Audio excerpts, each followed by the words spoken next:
am writing this under an appreciable mental strain, since by tonight I shall be no more.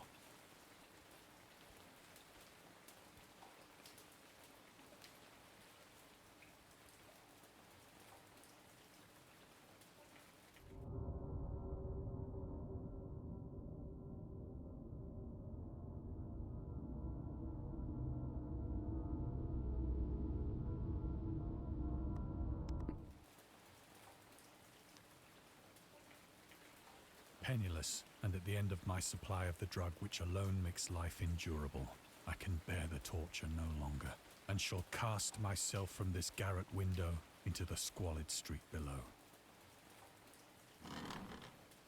Do not think from my slavery to morphine that I am a weakling or a degenerate. When you have read these hastily scrawled pages, you may guess, though never fully realize, why it is that I must have forgetfulness or death.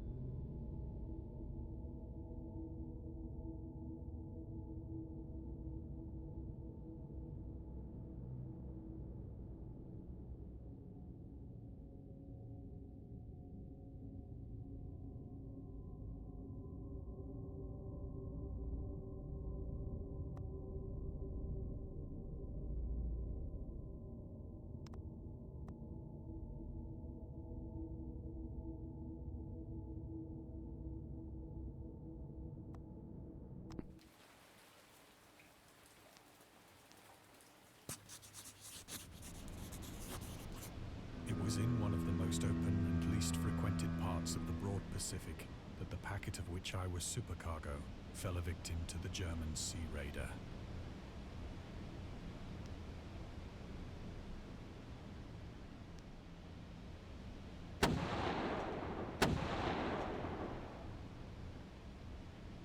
The Great War was then at its very beginning, and the ocean forces of the Hun had not completely sunk to their later degradation.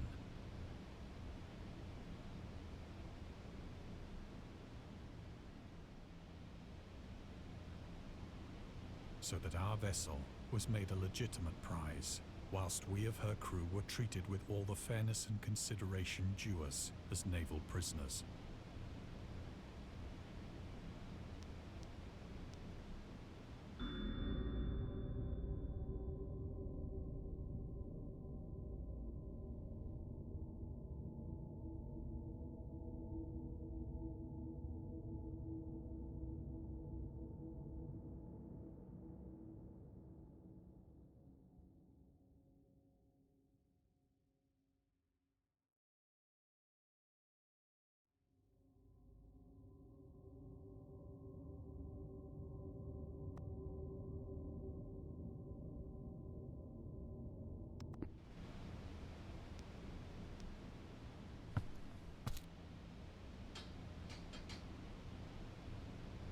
So liberal, indeed, was the discipline of our captors, that 5 days after we were taken, I managed to escape alone in a small boat with water and provisions for a good length of time.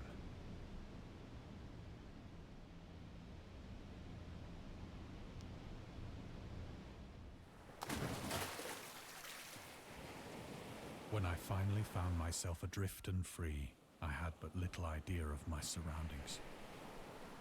Never a competent navigator, I could only guess vaguely by the sun and stars that I was somewhat south of the equator.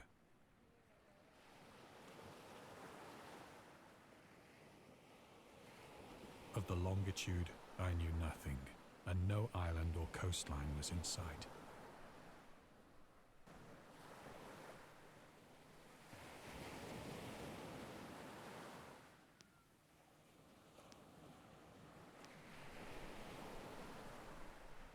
The weather kept fair, and for uncounted days I drifted aimlessly beneath the scorching sun, waiting either for some passing ship or to be cast on the shores of some habitable land.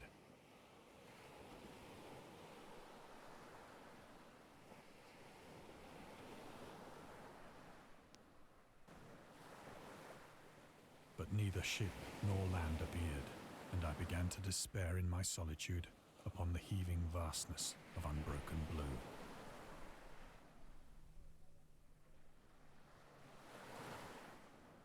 change happened whilst I slept. Its details I shall never know, for my slumber, though troubled and dream-infested, was continuous.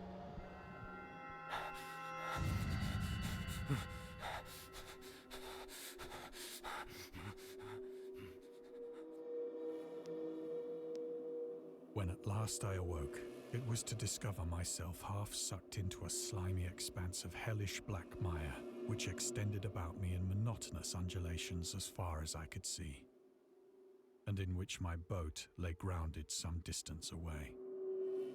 Though one might well imagine that my first sensation would be of wonder at so prodigious and unexpected a transformation of scenery, I was in reality more horrified than astonished. For there was in the air and in the rotting soil a sinister quality which chilled me to the very core. The region was putrid with the carcasses of decaying fish and of other less describable things which I saw protruding from the nasty mud of the unending plain.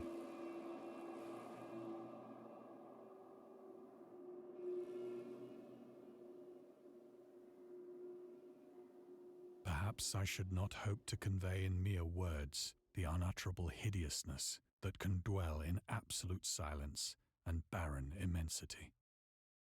There was nothing within hearing and nothing in sight save a vast reach of black slime, yet the very completeness of the stillness and the homogeneity of the landscape oppressed me with a nauseating fear.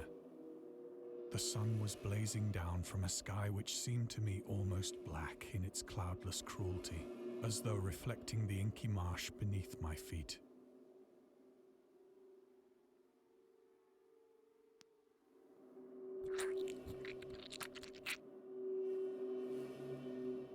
As I crawled into the stranded boat, I realized that only one theory could explain my position. Through some unprecedented volcanic upheaval, a portion of the ocean floor must have been thrown to the surface, exposing regions for which innumerable millions of years had lain hidden under unfathomable watery depths. So great was the extent of the new land which had risen beneath me that I could not detect the faintest noise of the surging ocean, straining my ears as I might. Nor were there any seafowl to prey upon the dead things.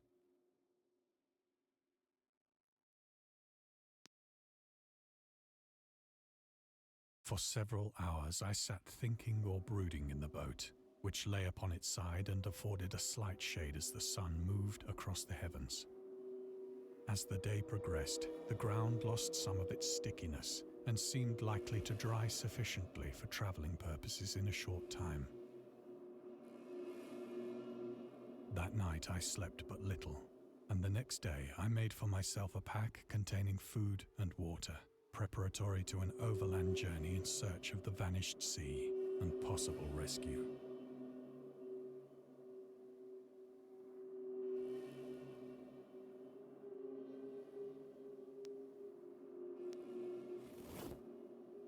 On the third morning, I found the soil dry enough to walk upon with ease. The odor of the fish was maddening, but I was too much concerned with graver things to mind so slight an evil, and set out boldly for an unknown goal.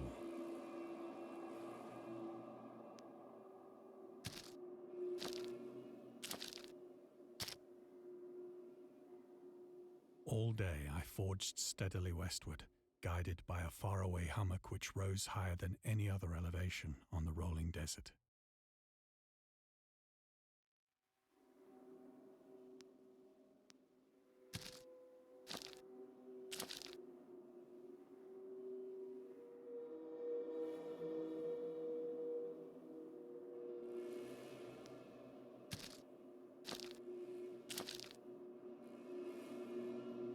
That night I encamped, and on the following day still travelled toward the hummock, though that object seemed scarcely nearer than when I had first espied it.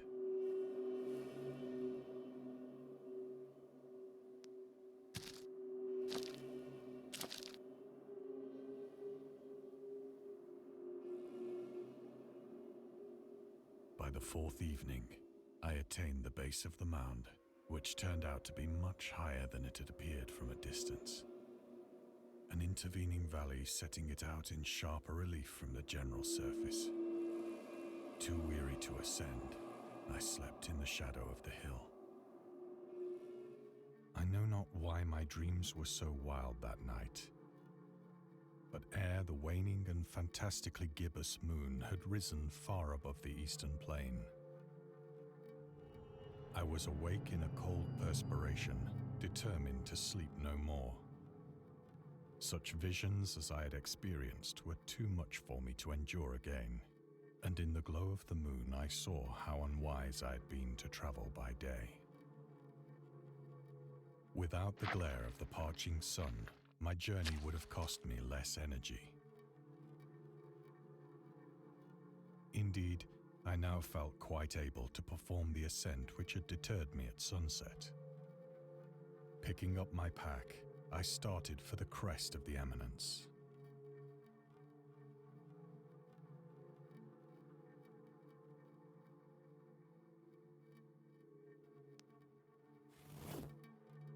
I have said that the unbroken monotony of the rolling plain was a source of vague horror to me.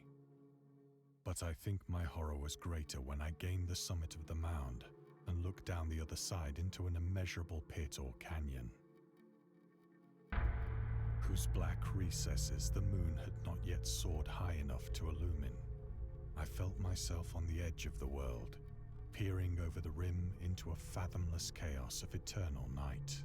Through my terror ran curious reminiscences of Paradise Lost and of Satan's hideous climb through the unfashioned realms of darkness. As the moon climbed higher in the sky, I began to see that the slopes of the valley were not quite so perpendicular as I had imagined.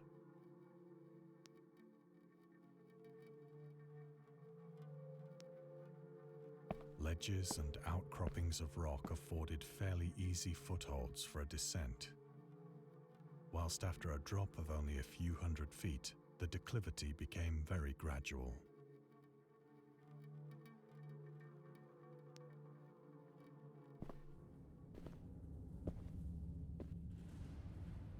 Urged on by an impulse which I cannot definitely analyze, I scrambled with difficulty down the rocks and stood on the gentler slope beneath, gazing into the Stygian deeps, where no light had yet penetrated.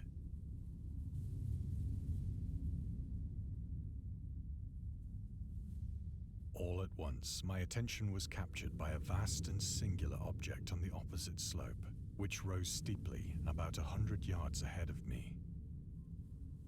An object that gleamed whitely in the newly bestowed rays of the ascending moon.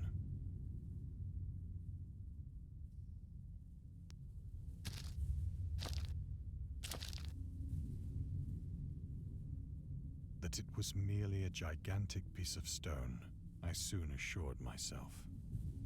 But I was conscious of a distinct impression that its contour and position were not altogether the work of nature. A closer scrutiny filled me with sensations I cannot express. For despite its enormous magnitude and its position in an abyss which had yawned at the bottom of the sea since the world was young, I perceived beyond a doubt that the strange object was a well-shaped monolith,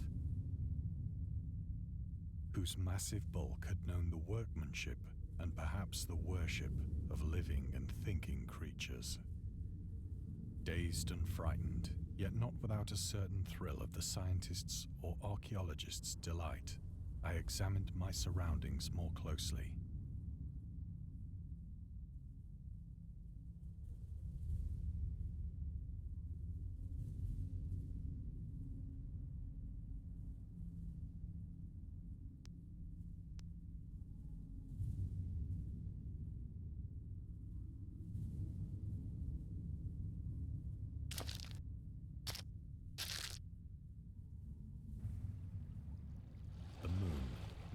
The zenith shone weirdly and vividly above the towering steeps that hemmed in the chasm,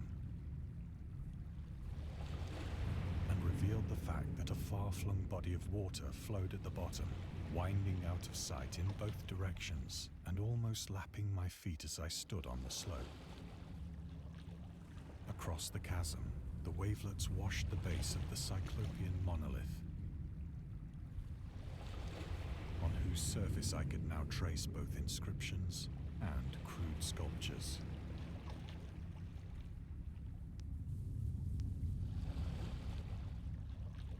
The writing was in a system of hieroglyphics unknown to me and unlike anything I'd ever seen in books, consisting for the most part of conventionalized aquatic symbols such as fishes, eels, octopi, crustaceans, mollusks, whales, and the like. Several characters obviously represented marine things which are unknown to the modern world, but whose decomposing forms I had observed on the ocean-risen plain. It was the pictorial carving, however, that did most to hold me spellbound.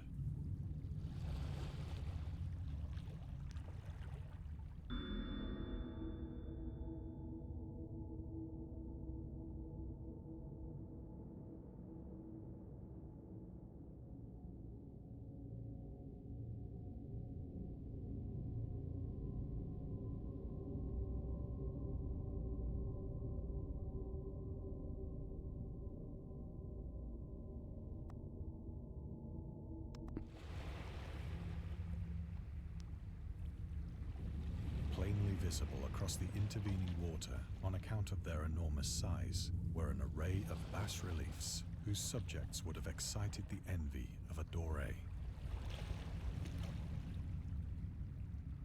I think that these things were supposed to depict men, at least a certain sort of men, though the creatures were shown disporting like fishes in the waters of some marine grotto, or paying homage at some monolithic shrine which appeared to be under the waves as well.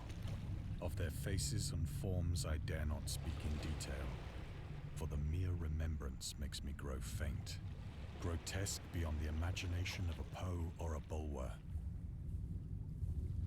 They were damnably human in general outline, despite webbed hands and feet, shockingly wide and flabby lips, glassy, bulging eyes, and other features less pleasant to recall. Curiously enough, they seem to have been chiseled badly out of proportion with their scenic background. For one of the creatures was shown in the act of killing a whale, represented as but little larger than himself. I remarked, as I say, their grotesqueness and strange size, but in a moment decided that they were merely the imaginary gods of some primitive fishing or seafaring tribe. Some tribe whose last descendant had perished eras before the first ancestor of the Piltdown or Neanderthal man was born.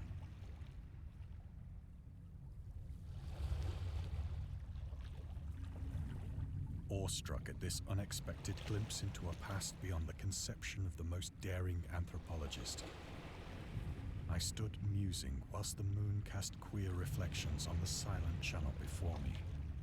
Then, suddenly, I saw it. With only a slight churning to mark its rise to the surface, the thing slid into view above the dark water.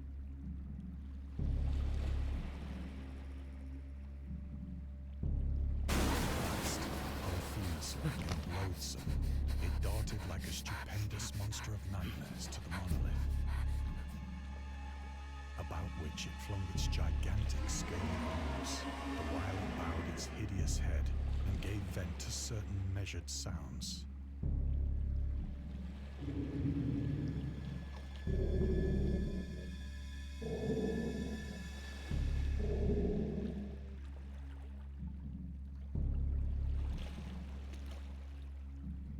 I think I went mad then.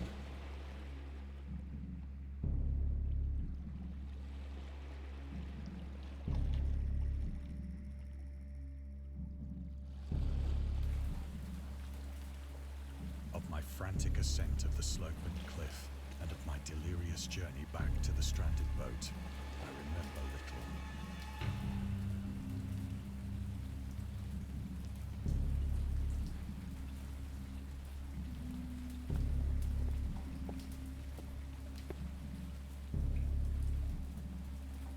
I believe I sang a great deal, and laughed oddly when I was unable to sing.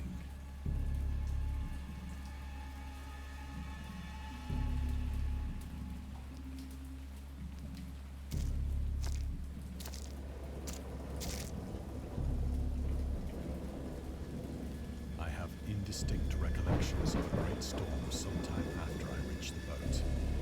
At any rate, I know that I heard pearls of thunder and other tones which nature utters only in her wildest moods.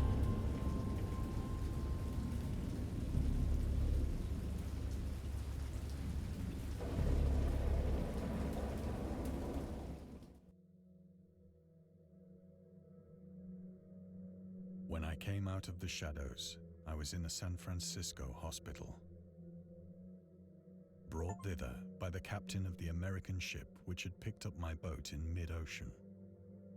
In my delirium, I had said much, but found that my words had been given scant attention. Of any land upheaval in the Pacific, my rescuers knew nothing, nor did I deem it necessary to insist upon a thing which I knew they could not believe.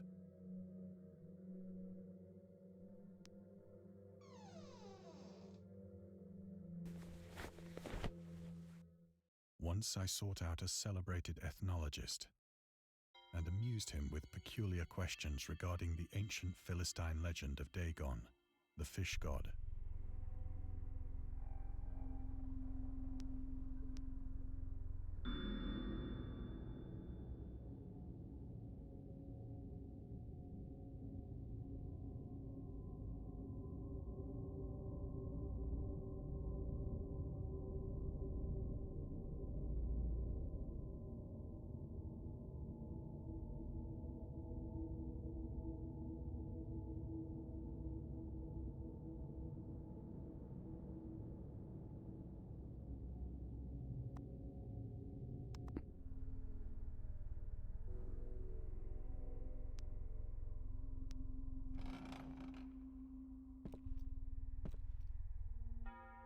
But soon perceiving that he was hopelessly conventional, I did not press my inquiries.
It is at night, especially when the moon is gibbous and waning, that I see the thing.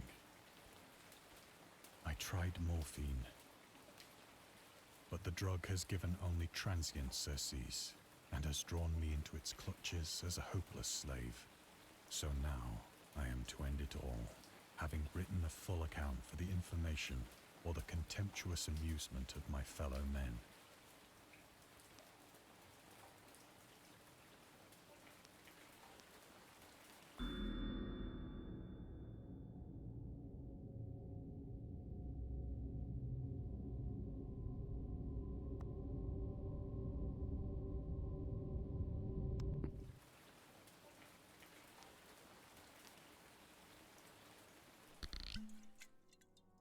Often, I ask myself if it could not all have been a pure phantasm, a mere freak of fever, as I lay sun-stricken and raving in the open boat after my escape from the German man-of-war. This I ask myself, but ever does there come before me a hideously vivid vision in reply. I cannot think of the deep sea without shuddering at the nameless things that may at this very moment be crawling and floundering on its slimy bed, worshipping their ancient stone idols and carving their own detestable likenesses on submarine obelisks of water-soaked granite. I dream of a day when they may rise above the billows to drag down into their reeking talons the remnants of puny, war-exhausted mankind. Of a day when the land shall sink and the dark ocean shall ascend amidst universal pandemonium.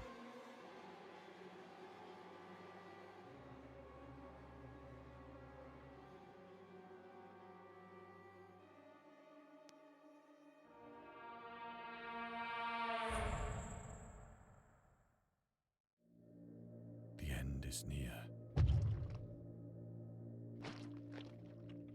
I hear a noise at the door, as of some immense slippery body lumbering against it. It shall not find me.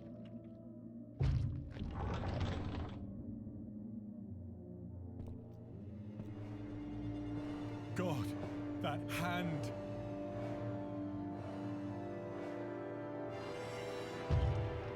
The window! The window!